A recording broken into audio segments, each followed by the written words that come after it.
Good evening, friends. Just wanted to come and chat with you guys for a little while and just share what an amazing week Kim and I had. We had the opportunity to go to Lebanon, Tennessee, and were able to spend a week with some very close personal friends, Nate and Rebecca Beanhoff. We had a wonderful time with them. But we got to go to Lebanon House of Prayer, and there was a prayer conference there, and just the glory and the Holy Spirit, the amazing movement of God was just so real and so strong and just so amazing. And just wanted to share a couple of takeaways that I had coming away from the prayer conference. One of the main things I took away was we need to learn to sit, walk, and stand. That sounds pretty fundamental, doesn't it? But we need to sit in intimacy with the Father. If we sit in intimacy with the Father, then we're able to walk effectively. And if we can walk effectively, then we can stand authoritatively. No, I believe all in my heart that's what God is calling each of us to do. How do we sit intimately with the Father? It's through prayer. I believe prayer is one of the most important things we can do as people and as a church. And so I'm calling on Pittsburgh Church of the Nazarene. Let's begin to pray. Let's begin to believe that God has something great for us. We've heard about it. Now let's begin to believe it. Let's begin to pray about it. Let's begin to become intimate with the Father and walk effectively and stand authoritatively. I also learned that many times we go into battle in the high place. You know, I've heard people say many times, you know, I just want to find out where the devil is working and moving and I want to go there. Well, I learned this week that that's not how it works. How it works is we go to the high places.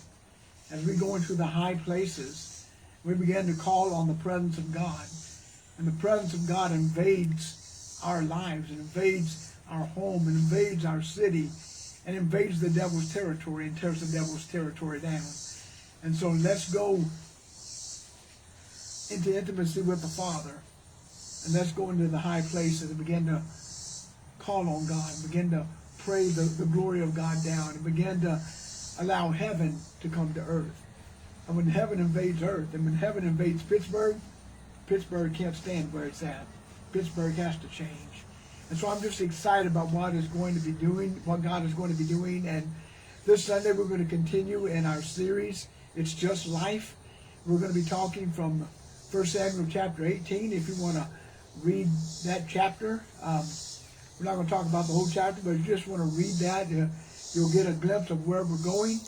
We're going to be talking about unhealthy comparisons. You know, we as humans are good at that. We compare ourselves to others. We compare ourselves to different things. Why can't I have what they have? And it's not good to compare ourselves to others. Unhealthy comparisons aren't good. You'll see Saul heard that David had killed his tens of thousands, but Saul is only his thousands. And Saul began to compare himself to David, and Saul couldn't handle that. And instead of embracing David, Saul threw a javelin at David.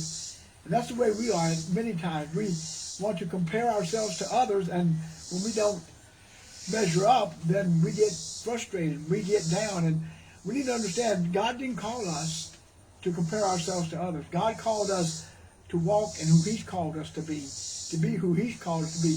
Be the best you that you can be. So come on out Sunday morning. We're going to have a wonderful time in worship, a wonderful time in going into the Word, and we just can't wait to see you there Sunday morning. If you don't have a church, we'd love to see you at Pittsburgh Church of the Nazarene, 350 County Road 2110, Pittsburgh, Texas. And if you're unable to join us in person, join us online at Facebook at Pittsburgh, Texas, Church of the Nazarene. We want you to know we love you. We're praying for you, and we're believing God to do great things for you. God bless. Good night.